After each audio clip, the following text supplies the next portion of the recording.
dentro de lo que es más importante o más urgente.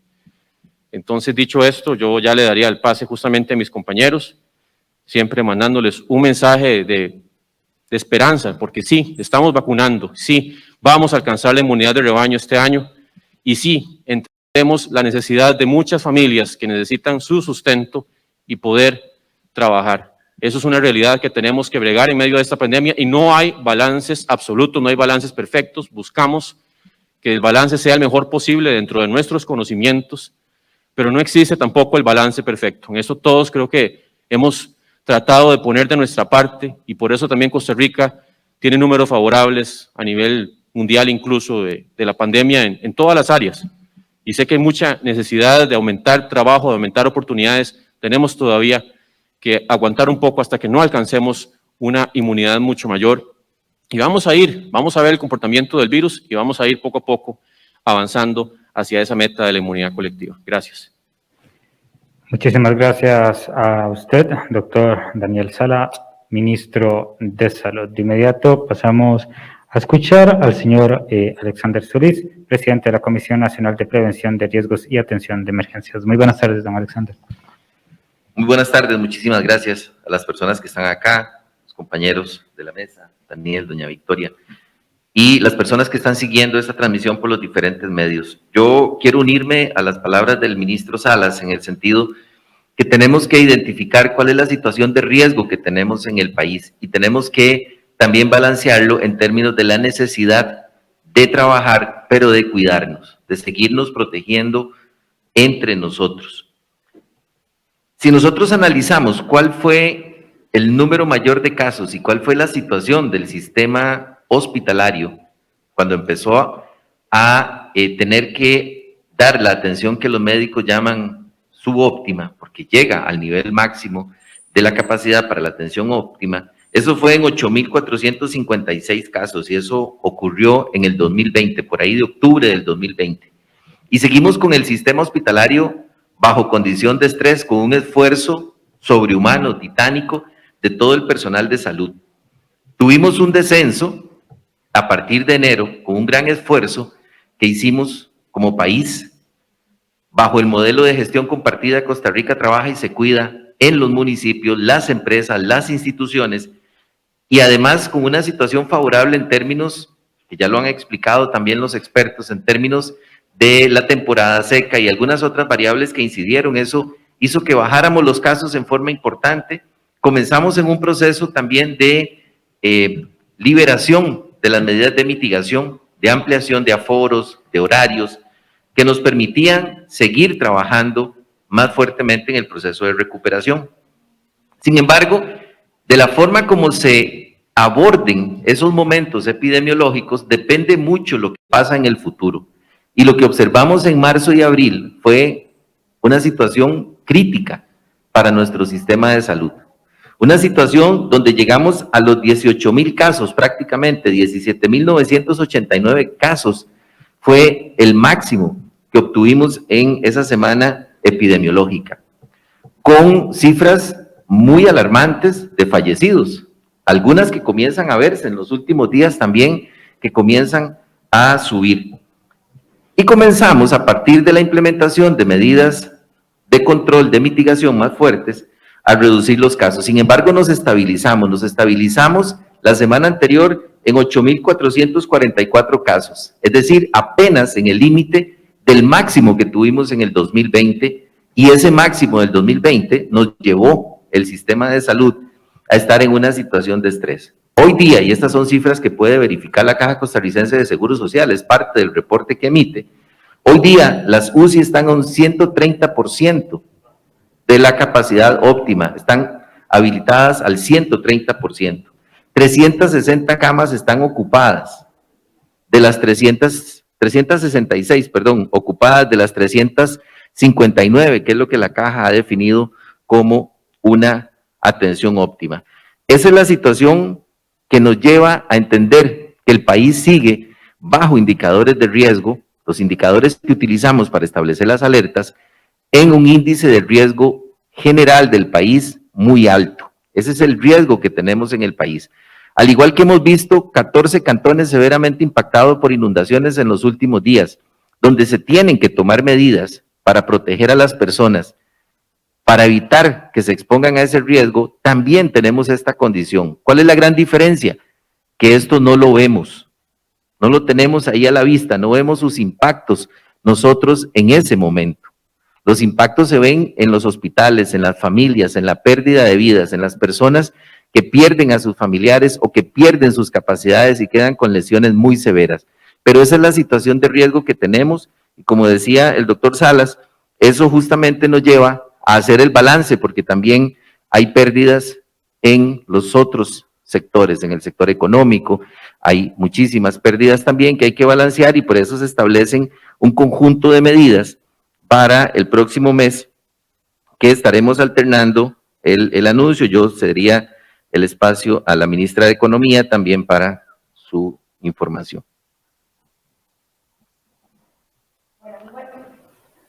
Muy buenas tardes a todos y todas, a mi compañero Daniel Salas, a don Alexander Solís también, a ustedes, los medios de comunicación y a quienes nos siguen. Bueno, bien lo planteaban los compañeros que me anteceden, estamos logrando alcanzar un nivel relativamente óptimo, pero no, todavía no. 8.500 casos en una semana no nos permiten a nosotros todavía poder abrir el espacio para la actividad económica como lo quisiéramos. Esta mañana estuvimos con el sector privado, cámaras que representan todo el país y además una organización que representa a la ciudadanía PYME, conversando sobre estos temas. Bien lo plantea don Daniel, tenemos ahora la variable delta que es de más fácil transmisión, sobre todo en ambientes cerrados y sin mascarilla. Entonces podemos hablar específicamente de sitios donde nos sentamos o a socializar o a comer. Entonces este es un elemento que hay que tomar en consideración. Aún así, Costa Rica es un país que no ha tenido que cerrar drásticamente las actividades económicas. Esta pausa y esta forma paulatina de ir dándole apertura y locación a los negocios junto con la restricción vehicular es lo que hoy nos permite que ustedes los negocios, a pesar de que la situación está muy difícil, puedan ir operando y sosteniendo los empleos que tienen bajo su cargo.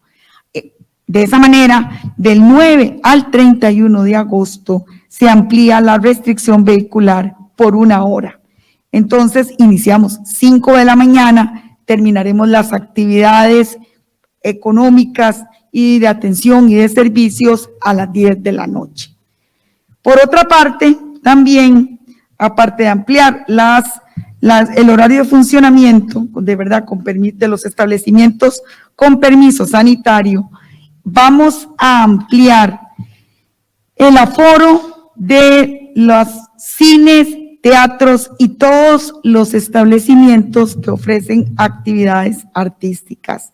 El aforo con un aforo del 50% y se amplía hasta una capacidad máxima de 500 personas. Eso sí, pedimos que se respeten los distanciamientos de 1,8 metros. Por otra parte, se amplía el aforo máximo hasta 500 personas con el mismo distanciamiento recomendado para actividades académicas, empresariales y lugares de culto. Y en el caso de actividades sociales, como test de canastilla, eventos familiares, bodas familiares, se amplía la capacidad de las personas hasta 100 personas. Entonces, yo creo que nosotros, en este caso, estamos entendiendo la situación por la que estamos atravesando.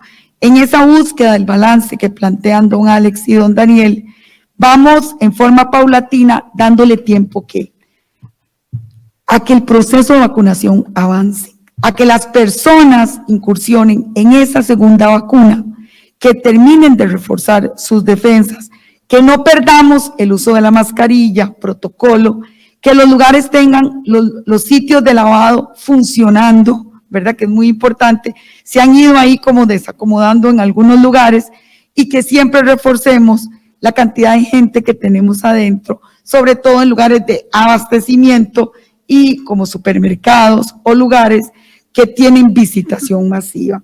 Yo creo que la muestra es más allá de una buena voluntad.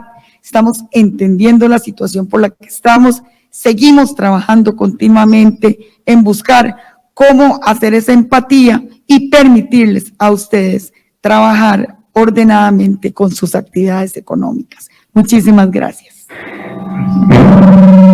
Muchísimas gracias a la ministra de Economía, Industria y Comercio, a la señora Victoria Hernández. Muchísimas gracias a don Daniel Salas y a don Alexander Solís por las intervenciones. Vamos a pasar al periodo de consultas de los colegas que se encuentran aquí presentes en Casa Presidencial. Iniciamos con don Edgar Fonseca, del medio Puro Periodismo. Muy buenas tardes, don Edgar.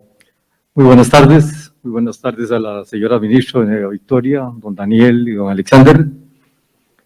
El sector comercial reaccionó bastante fuerte este mediodía con la decisión del gobierno de ampliar por solo 1 hora la restricción vehicular, de bajarla.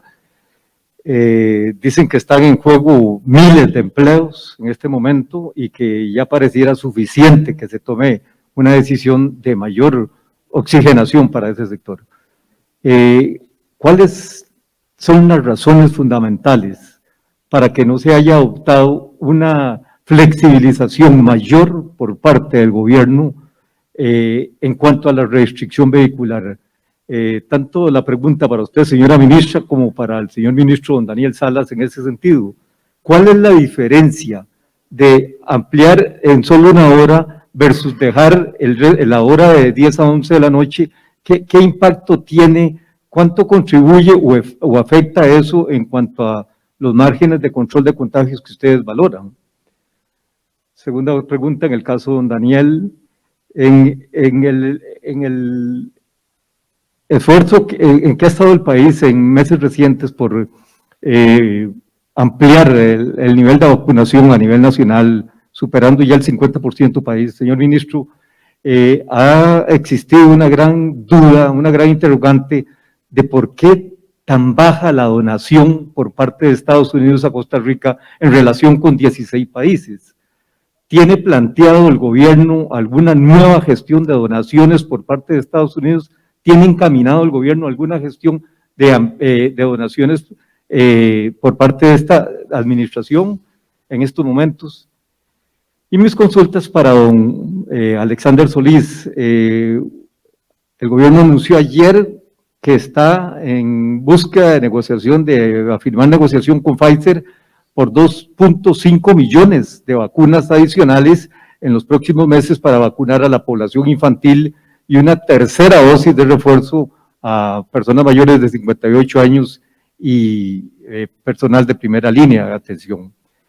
Don Alexander, ¿cuánto ha cancelado el país a la firma Pfizer hasta el momento del contrato original? ¿Cuánto le queda al país pendiente de cancelar en estos momentos con la firma Pfizer? ¿Y cuánto le van a costar al país ese 2.5 millones de nuevas vacunas que ustedes están gestionando en estos momentos?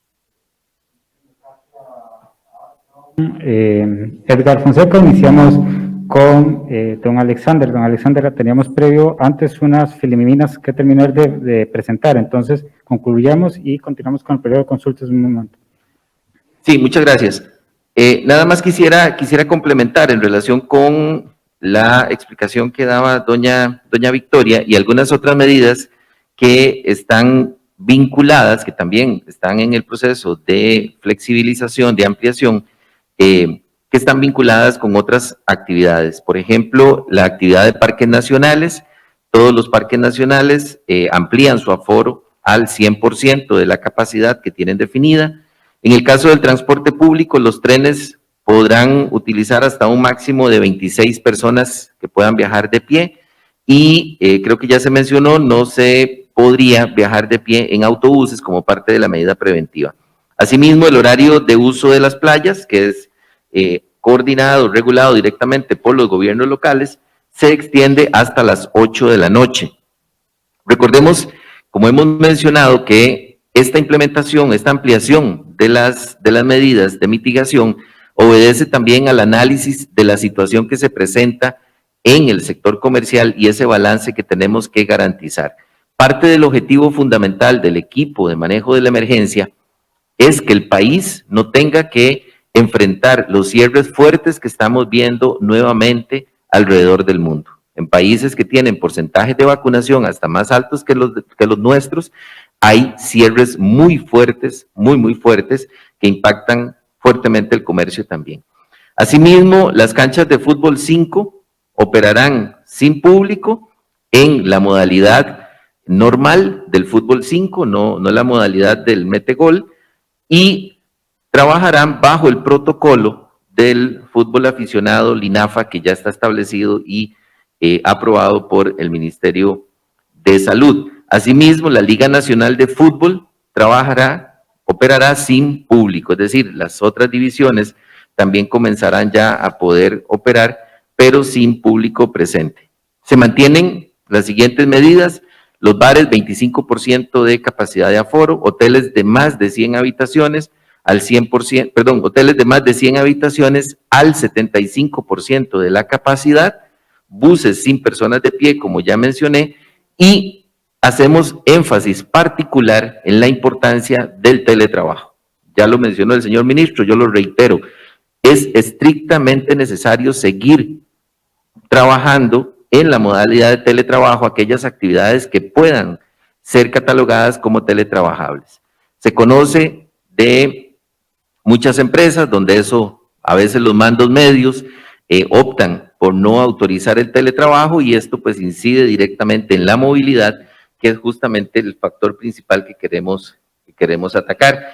Y en términos de la restricción, ya lo mencionó también la señora ministra, se amplía el horario hasta las 10 de la noche, entre las 5 y las 10 de la noche, se aplica la restricción total a partir de las 10 de la noche y hasta las 5 de la mañana, se mantiene la distribución de placas a 2 placas por día de lunes a viernes y los fines de semana se intercala entre pares e impares según la información que pueden tener disponible en el sitio presidencia.go.cr/inclinada alertas. Ahí pueden encontrar el calendario, no lo voy a reiterar para optimizar el tiempo. Termino nada más mencionando temas importantísimos de humanidad, de solidaridad, de compromiso. Eso es lo que tenemos que abordar en este momento, que estamos en una situación crítica, donde podemos ampliar algunas medidas, pero necesitamos estos 3 componentes principales para seguir adaptándonos a la situación de pandemia que estamos viviendo. Bien, muchísimas gracias a don Alex. Ahora sí, iniciamos con el periodo de consultas. Don Daniel. Don Edgar, primero yo quería explicar algo que tal vez, o quería mencionar cuando estábamos hablando antes y no lo mencioné. No existe el concepto, desde el punto de vista sanitario, de burbuja social laboral o de burbuja social de recreación.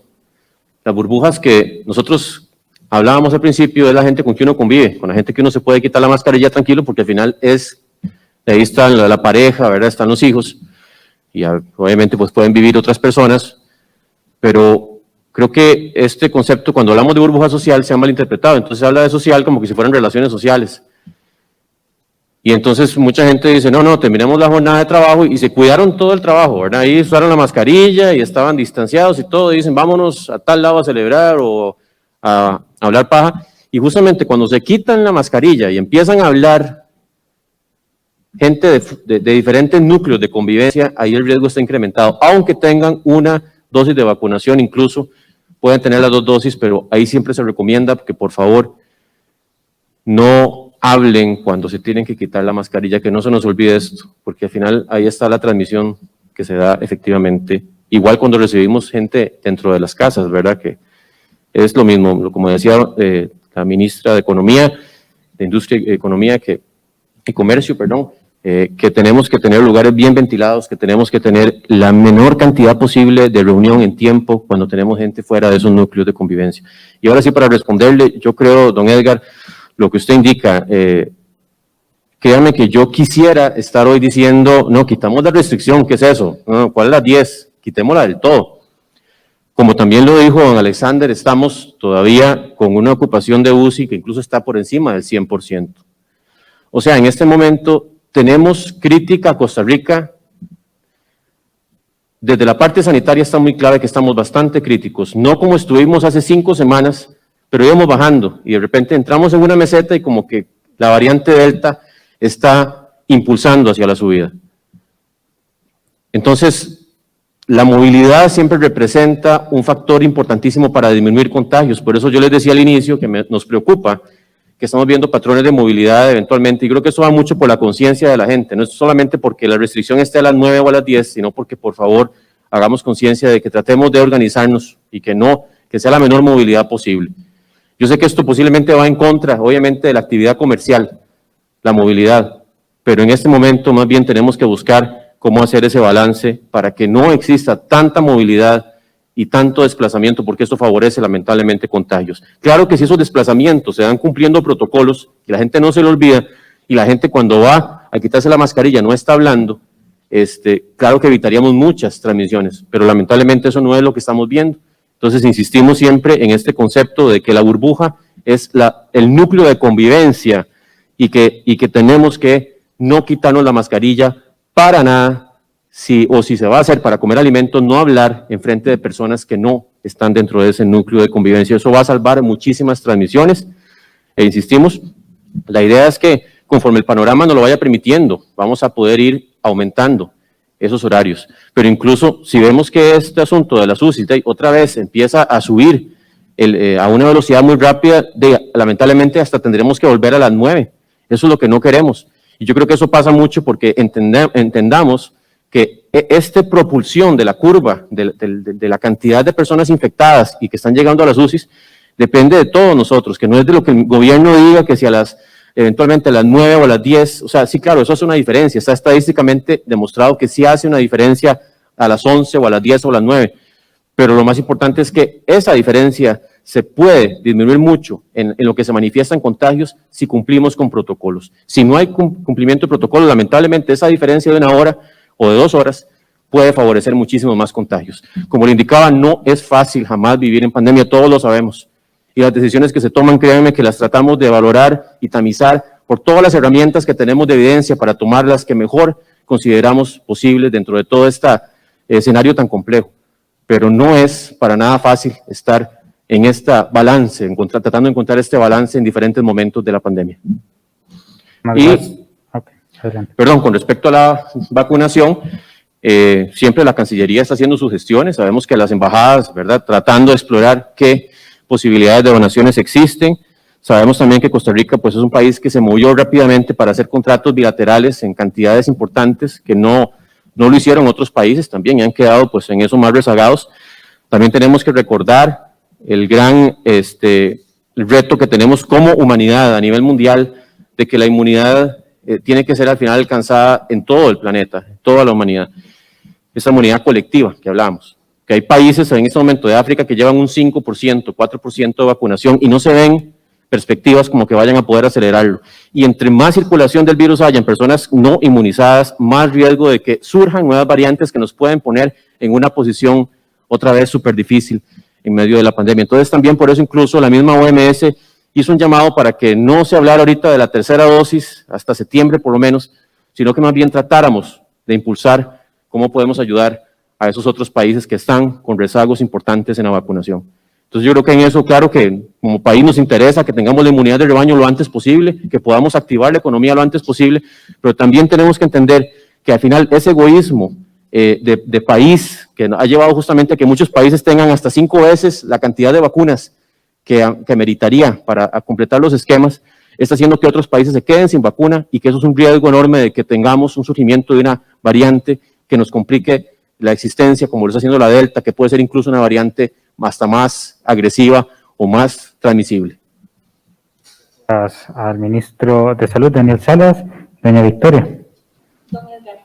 Don Edgar, muchísimas gracias por la pregunta. Vea, lo conversamos con amplitud hoy con el sector comercial, bares, restaurantes y todas las cámaras del país, turismo y todo. Lo más triste, por ejemplo, que nos pudo haber pasado el año pasado fue haber hecho cierres totales, ¿verdad? Cierres donde limitábamos la actividad económica y comercial y de servicios a únicamente servicios de reparto, que hoy de paso igual siguen activos aunque se cierren los establecimientos. Hay un margen para seguir distribuyendo sus comidas. La forma en que nosotros integramos los criterios en el Comité Operativo de Emergencias, donde también conocemos la afectación que esto nos va dando en temas de empleabilidad y de empresas que van disminuyendo, porque es una realidad, no la estamos obviando, por el contrario, es la que nos permite hoy tener apertura total de todos los negocios. Tenemos una actividad muy sensible que es turismo, que por más que nos hemos armado y la gente está lista, hay países que tienen fronteras cerradas y estos turistas que constituyan un gran mercado para nosotros y nuestras pequeñas empresas, hoy no vienen. Entonces hemos tenido que incentivar y generar mecanismos para la movilidad, digamos, del consumo de los servicios turísticos nacionales con tarifas que sean accesibles también para los locales.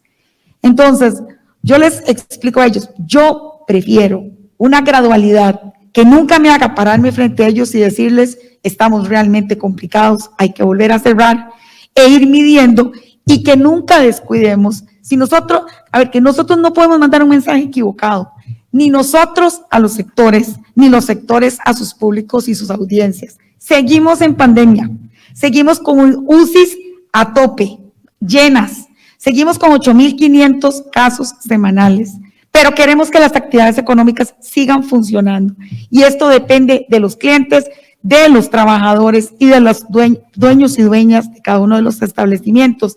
Entonces, tal vez una línea conservadora, apuntarse por la grada, que el tema está muy colapsado, yo sé, porque he conversado con muchos dueños de restaurantes y me han dicho, 1 hora me representa un turno más de comida.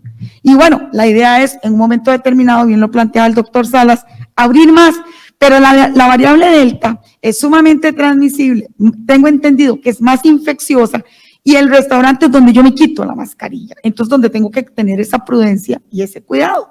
Para el Día de la Madre, las actividades comerciales pueden fluir, llamamos a la prudencia. ¿Qué le he dicho yo a los dueños de bares, a la asociación, a empresas como FIFCO, a la Cámara de Comercio? Permitan que todos sus dependientes, camareras, cocineros, se vacunen, porque tienen que ir a hacer filas de 2 y 3 horas, está bien, pero denles ese permiso.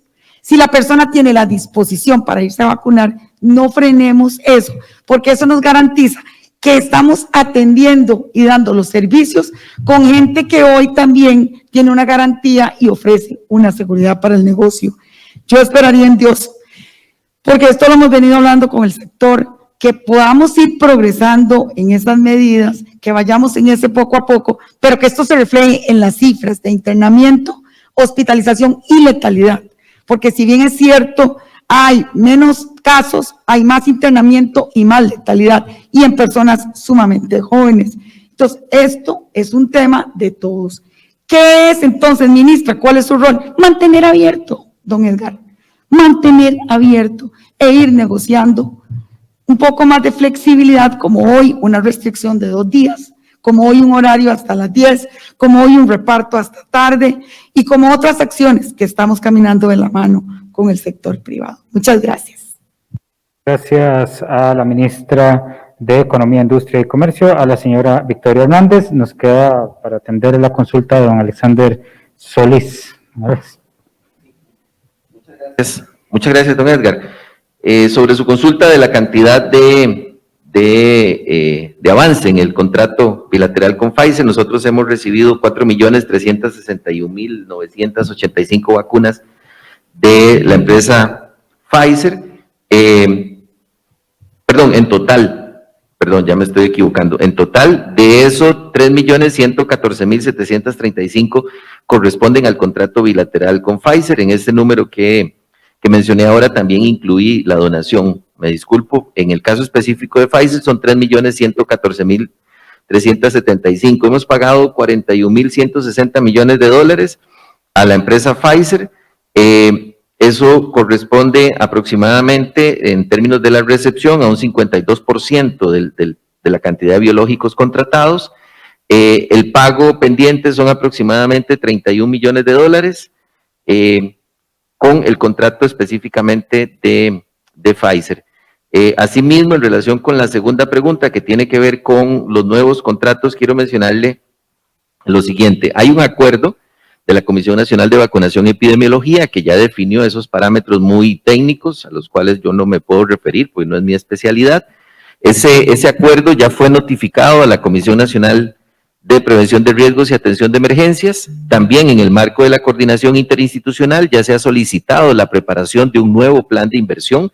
Aquí quiero manifestar que el análisis que hemos hecho con la asesoría jurídica de la CNE es que no podemos hacer una ampliación al plan de inversión original, sino que lo que tenemos que hacer con base en los criterios técnicos, el informe de situación, que es como nosotros llamamos a ese documento que nos han presentado la Comisión de Vacunación y Epidemiología, corresponde preparar un plan de inversión nuevo, con una solicitud de presupuesto que el señor ministro también ya ha solicitado para poder llevar ese nuevo plan de inversión a Junta Directiva y proceder a su aprobación. Ya está en trámite, es decir, todo el trámite que debe hacerse para adquirir esas vacunas ya lo tenemos, ya tenemos la recomendación, tenemos la solicitud presupuestaria, se está preparando el plan de inversión, lo cual es congruente también con la línea de tiempo que la Organización Mundial de la Salud y que nos ha ratificado el señor ministro, debemos de considerar justamente para poder arrancar ese proceso que según la recomendación técnica correspondería al año 2022. Muchísimas gracias a don Alexander Solís. A continuación vamos a escuchar las consultas del colega Tomás Gómez del medio El Observador. Buenas tardes, Tomás. Gracias, buenas tardes a todos. Doña Victoria, comienzo por usted. Si podemos explicar en términos sencillos qué es lo que impide dar una hora más de apertura, como estaban pidiendo los sectores productivos. Y en esa misma línea, ellos alertaron que ellos podían generar más empleos, más actividad económica, si hubieran tenido 2 horas de ampliación. ¿Qué planes tienen todos ustedes como gobierno para sustituir eso? O sea, ellos ofrecieron casi 17,000 empleos más. ¿Cuándo el gobierno va a presentar un plan integral para poder saber qué se puede hacer y cuándo va a estar esta parte de reactivación económica? En segundo lugar, don Daniel, del último reporte, hay 275 personas fallecidas que ya estaban vacunadas. ¿Cómo valoran ustedes este dato y qué factores específicamente han detectado en estas personas que han fallecido pese a la vacunación?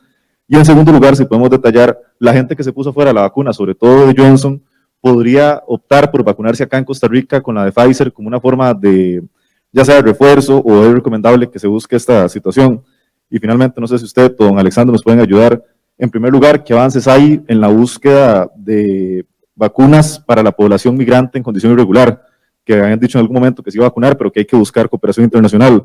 Y finalmente, ¿cómo estamos con las entregas de COVAX? ¿Están satisfechos ustedes después de haber pagado o después de haber negociado eso con lo que nos han entregado? Muchas gracias. Muchísimas gracias, Tomás. Iniciamos con doña Victoria Hernández. Gracias, Tomás. A ver, usted me dice en palabras sencillas, en realidad 1 hora más o 1 hora menos de la restricción vehicular atiende a criterios, no solamente, a ver, no es que, usted dice, ¿qué cuesta 1 hora más? Cuesta 1 hora más de movilidad, cuesta 1 hora más de transmisiones que tenemos que en este momento sostener para poder sostener la misma actividad económica. Los 17,000, nosotros nos sentamos también, Tomás, yo quiero que usted sepa, la gente de la Dirección de Estudios Económicos con la Cámara de Comercio para analizar la encuesta y digamos, y tratar de entender e inferir los resultados de las 300 personas entrevistadas. Y estamos generando una mesa de trabajo con estas cámaras para poder crear un índice de afectación de la empresariedad, que lo tenemos claro. Y eso es tal vez lo que yo no me explico, o sea, no estamos obviando la realidad, pero para mí sería terriblemente doloroso y además difícil de recuperar tener que llegar a una situación sanitaria que me retroceda en la actividad económica. O sea, eso sería inmanejable en este momento. Entonces, la gradualidad hoy puede ser un modelo conservador, pero es un modelo cierto sobre el cual vamos avanzando y sobre el cual le va permitiendo a los negocios continuar con esa apertura. Entonces, claro que todos estamos, ¿quién se va a negar a la generación de empleos? Nadie. pero hoy estamos trabajando para que la condición sanitaria nos permita no despedir gente, seguir ampliando poco a poco y afianzar turnos de personas que tienen jornadas suspendidas. Eso es, básicamente. Muchísimas gracias, doña Victoria. Don Daniel. Sí, gracias por las dos preguntas. Con respecto a los 200 y resto de personas que eventualmente han fallecido y que ya tenían reporte de vacuna, de vacunación completa, recordemos, y también tenemos que compararlo siempre en el balance de, primero tenemos que recordar, la vacuna confiere en la gran mayoría de la población una inmunidad efectiva, pero siempre hay un porcentaje que no lo logra desarrollar. Y eso también es importante para entender la inmunidad colectiva, la inmunidad de rebaño, porque por eso mismo, porque no todos los que se vacunan desarrollan la inmunidad efectiva, la gran mayoría sí lo hacen, pero queda un porcentaje que no lo logran. Al haber una vacunación ya mayoritaria en la población, permite proteger a ese porcentaje también que no logran desarrollar la inmunidad efectiva. Entonces, desde ese punto de vista, claro, siempre van a haber personas fallecidas que se han vacunado, pero sabemos que la gran mayoría de personas, usted compara, por ejemplo, tenemos en este momento 851,089 personas que han recibido ya las 2 dosis, el esquema completo. Y lo comparamos con 200 personas, pues, y claro, es una enorme diferencia, es una muy, muy gran diferencia. Pero sí tenemos que estar conscientes de eso, o sea, la vacuna es la forma más fuerte, más contundente que tenemos para prevenir enfermedad grave y fallecimientos, pero tampoco es infalible, tampoco es infalible. ¿De sexo, una cuestión de alguna característica? La mayoría, si era más vulnerable. Sí, la mayoría tiene factores, condiciones de riesgo y también justamente se combina extremos o hacia edades, digamos, de más edad, digamos así. Pero la mayoría también tienen factores de riesgo añadidos. Y con respecto a lo que usted indicaba de que hay personas que quisieran ponerse Pfizer luego de haberse aplicado Johnson & Johnson, no hay ninguna indicación por parte de la Comisión de Vacunas o una indicación clara a nivel mundial de que sea ya una recomendación. Las personas pueden hacerlo perfectamente y es difícil pensar que no van a alcanzar eventualmente una potenciación en su nivel de defensas, en su nivel de inmunidad, pero y sobre todo si la vacuna de Johnson & Johnson fue aplicada también recientemente, no hay evidencia clara que diga que tiene que haber un refuerzo a estas alturas. Muchísimas gracias. Don Alex, no sé si usted iba a complementar alguna de las respuestas. Adelante, don Alex. Correcto. En el caso de la primera pregunta que tiene que ver con la vacunación a la población migrante en condición irregular, eso es un tema que se viene trabajando desde la Cancillería con los organismos multilaterales que tienen que ver con el tema de migrantes y por supuesto que estamos haciendo gestiones también para poder identificar los mecanismos que nos permitan proteger también a esta población. Es un tema de derechos humanos al que el país no va a renunciar y va a mover absolutamente todos los mecanismos que existen en la comunidad internacional para que esto pueda ocurrir. Y en el caso particular del mecanismo COVAX, ya hemos comentado en ocasiones anteriores que sí tenemos un rezago en las entregas y también en la disponibilidad de las ventanas que se denominan, que son los momentos en los que ellos nos ofrecen las vacunas. En todos los casos nosotros hemos aceptado las ventanas que nos han ofrecido siempre y cuando cumplan con los parámetros de, nosotros digo como país, esto es un tema de la Comisión Nacional de Vacunación y Epidemiología, que diligentemente ha aceptado las ventanas que se ofrecen al país cuando las condiciones son óptimas. Nosotros hemos sido ya vehementes con las autoridades de COVAX, también hemos pedido a la OPS que por favor nos ayuden en estos aspectos para poder agilizar el flujo de esas vacunas al país, dado que nosotros sí apostamos a una cantidad importante, que son 2 millones aproximadamente de vacunas por ese mecanismo. Muchísimas gracias a don Alexander y a don Daniel y a doña Victoria. Pasamos a continuación, para finalizar el periodo de consultas de los medios presentes, con el colega Roger Espinosa del medio Diario Extra. Muy buenas tardes. La pregunta es la siguiente. ¿Se está confiando al 100% en los protocolos de restaurantes, bares, etcétera? Porque hablamos de que nos quitamos la máscara a la hora de ir a cenar y hablamos de esa hora extra que piden. Sin embargo, a la hora del almuerzo es la misma dinámica, nos quitamos la mascarilla. Entonces, los protocolos son confiables. Esta situación podría estar pues haciendo que no se aumente esa franja horaria que se está pidiendo. Y lo otro sería que ahí el sector turístico y municipal aseguran que la restricción vehicular de fin de semana es la que más deprime esta actividad. ¿Cuáles serían los factores o parámetros necesarios para plantear una eliminación de esta restricción de los fines de semana? Gracias. Sí, con respecto a esto, recordemos cuando habilitamos, empezamos a decir, ya la gente puede ir a restaurantes, puede ir a eventualmente incluso bares. La recomendación, en realidad, jamás podemos supervisar que eso se cumpla así, que eso al final queda en la conciencia de cada persona. Lo que se habló es que fueran en burbujas de convivencia.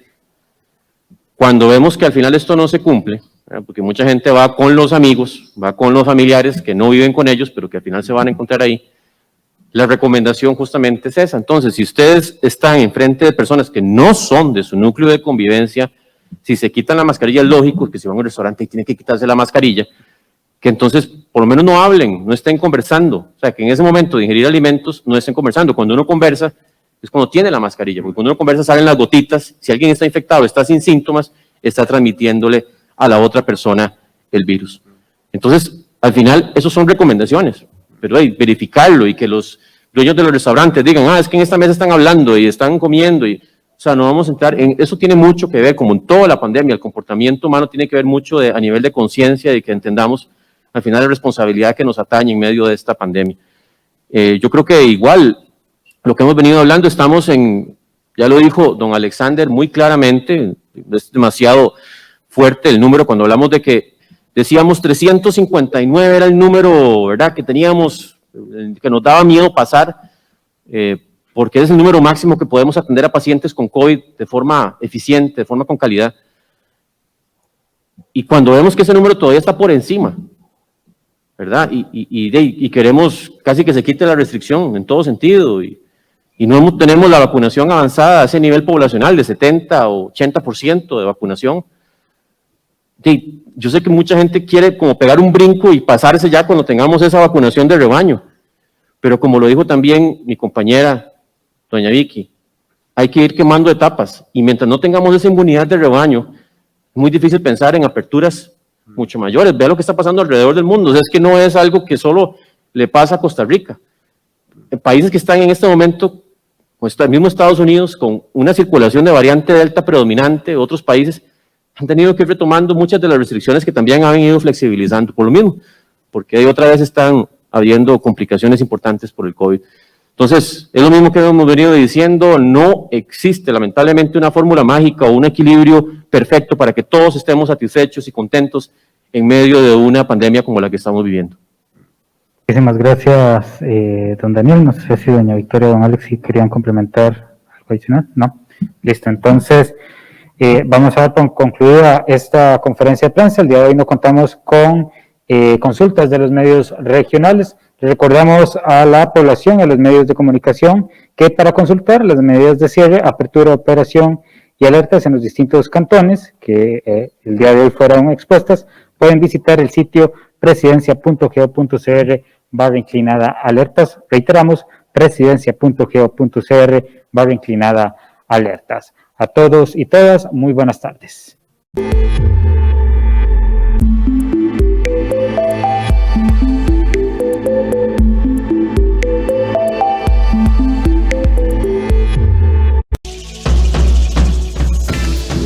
A continuación, Soluciones del 13.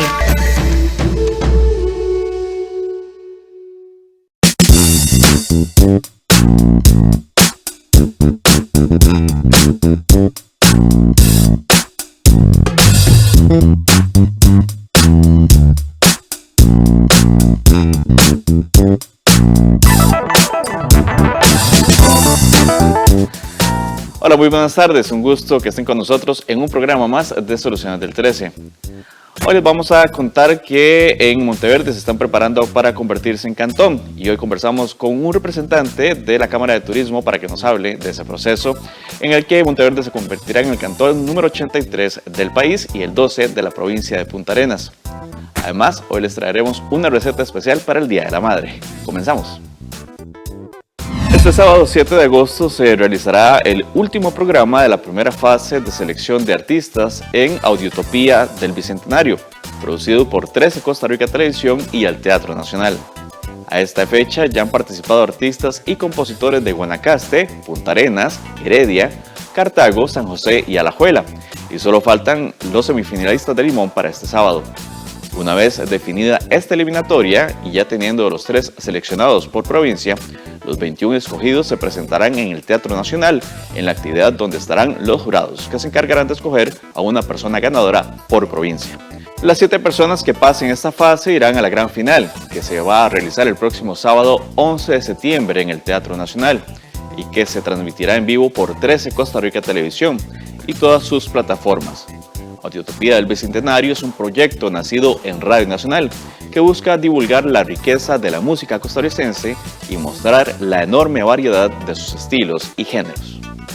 Por segundo año consecutivo, el concurso Canción por la Paz de los Ministerios de Cultura, de Justicia y de Educación se desarrolló de manera virtual y con la participación de jóvenes cantantes y músicos. El tema de este año fue Que nada te detenga, la resiliencia ante la adversidad,